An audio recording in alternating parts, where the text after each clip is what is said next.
Hey everyone, welcome back. I'm Nix, and are you ready to ramble? There is absolute drama with the US and SA trade deal. And now on top of that, AGOA. So this is the reality we need to contend with on a daily basis as South Africans. The fact that President Cyril Ramaphosa flies off to the UN, gushes about durable and resilient ties with the USA. The way he talks, you would honestly believe everything's okay in South Africa. 2 articles I read this morning cements the idea that Cyril, DIRCO, and all of the other corrupt ANC members actually live in a dream world. And when you look at what it means to be living in a dream world, who does this make you think of? A quick Google search says, living in a dream world describes a state of being out of touch with reality, where someone holds impractical hopes, ignores difficult truths, or is consumed by fantasy and imagination instead of facing real-world challenges. Just that sentence alone, who are you thinking of?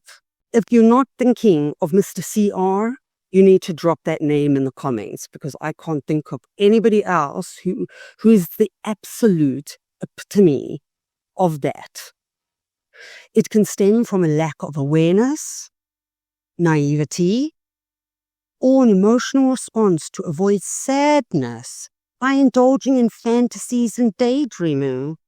Oh, Mr. Cyril, are you sad about losing all your millions and millions and millions and millions and millions? While it can sometimes be a coping mechanism, it often leads to a disconnect from practical matters and can hinder progress in life. If you look up Cyril Ramaphosa in the dictionary, this is what you would find. Living in a dream? Oh. Here are 2 articles published on the same day. Politics Web, Business Tech. Business Tech says Cyril Ramaphosa has stressed that South Africa's business relationship with the United States is not only strong, but growing. Politics Web says the Solidarity movement is deeply concerned that the American government's growing frustration with President Cyril Ramaphosa and the ANC could result in further punitive tariffs against South Africa. Like, wait a minute, I'm a little confused now. Reflecting on his engagement in New York during the recent United Nations General Assembly, Ramaphosa highlighted both the optimism and practical commitments that are shaping the partnership. Shaping the partnership but not resolving the trade deal. I hear you.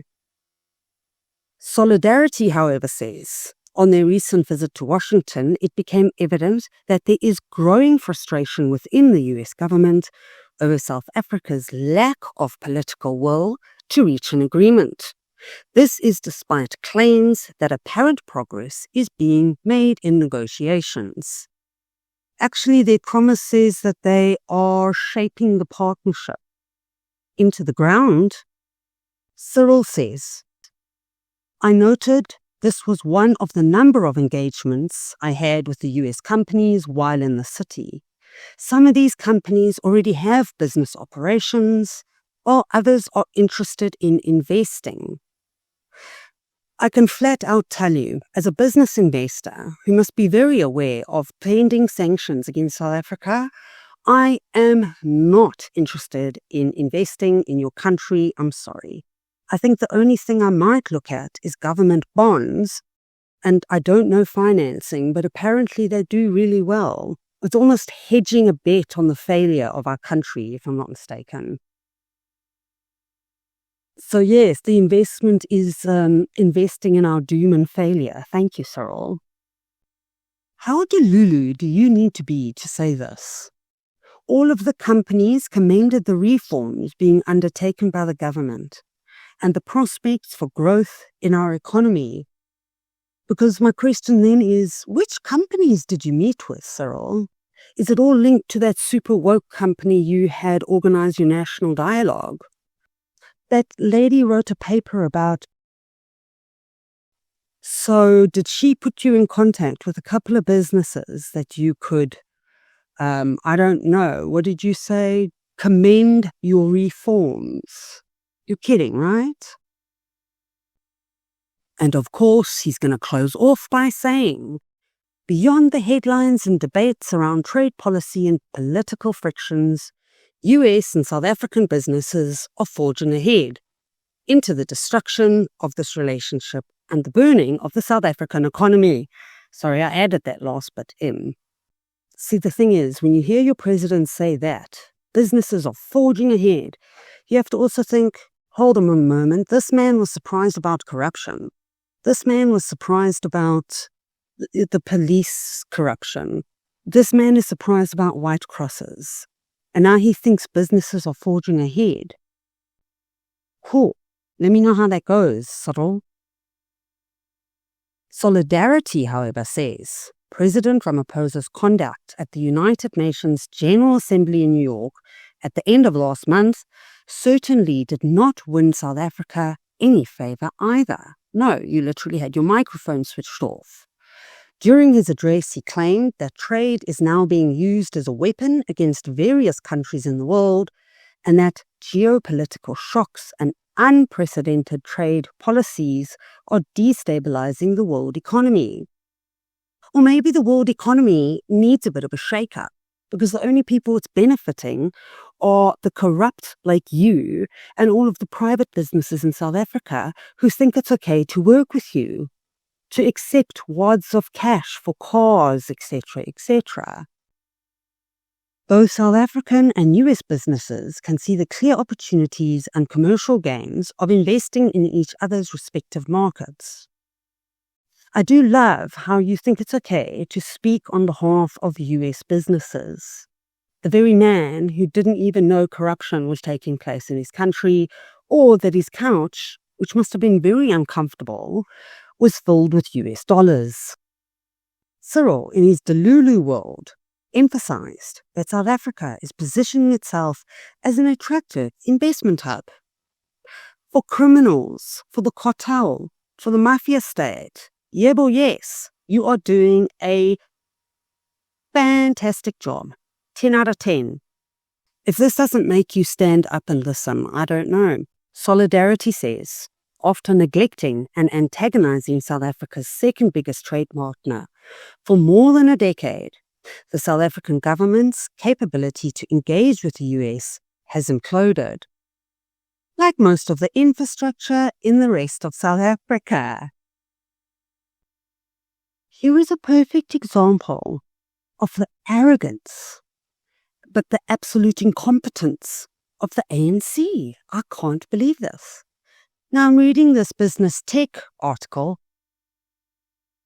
Cyril has the arrogance to say, we announce the establishment of the South African United States Trade and Investment Forum, which will be inaugurated at next year's South African Investment Conference as a vital bridge between the two countries. What is the South African Investment Conference, you might ask? Well, ladies and gentlemen, the website refers to 2023, and that is under the tab Latest News. So South Africa's investment conference was last updated in 2023 April. Something that really hit home for me. Solidarity says the ANC might not need a trade agreement with the US, but our country desperately does. See, the thing is that Cyril's actions, DIRCO's actions, Park Tau's actions are in the interest of the ANC. And their interest is not to let go of BEE, expropriation, etc. Unfortunately, South Africa's interest, the country, actually isn't represented by anyone at the moment. It's just breaks my heart. Flip Buys, chairperson of the Solidarity movement, says, I therefore want to urge you, President Ramaphosa, to engage with me directly so we can use our resources to try and do what is best for our country rather than what is best for the ANC. He goes as far as attaching a special report on the trade relations, pointing to possible solutions. So please just take that document, pretend it's yours, roll it out, and we can just move on with our lives. So guys, to end off my ramble, why does this all matter? For me, my first concern is that there is an audience reading business tech, listening to what Cyril is saying. And that's why he says that, because it will reach the audience he needs votes from. The poor, the uneducated, the desperate, the people on social grants. They're hearing that message from Cyril Ramaphosa. Because unfortunately, it is somebody with critical thinking skills, which can only be done through education, that you would then go and read a completely opposing article and try and figure out where the truth is between the two. So in the end, Cyril peddling partnerships, pixie dust, honestly, unicorns and rainbows. So we can ask the question, will Cyril charm his way into a trade deal? I don't think so. Trump is not interested in charm. Trump wants money. Trump wants to win. And if you can just bend backwards, just like 10 degrees, and give Trump a little bit of space for his ego, we would be in a position of economic growth at least above 1.5. That would be the minimum we'd be able to achieve. So guys, I hope you enjoyed this time. I hope you enjoyed the video and found the information insightful. Drop a comment if you have any feedback, if there's something specific you'd like me to cover. I love all the support. Welcome to my new subscribers. For those of you who have not yet, it is a free way to support me. It literally is a financial benefit to me to have you hit that subscribe button.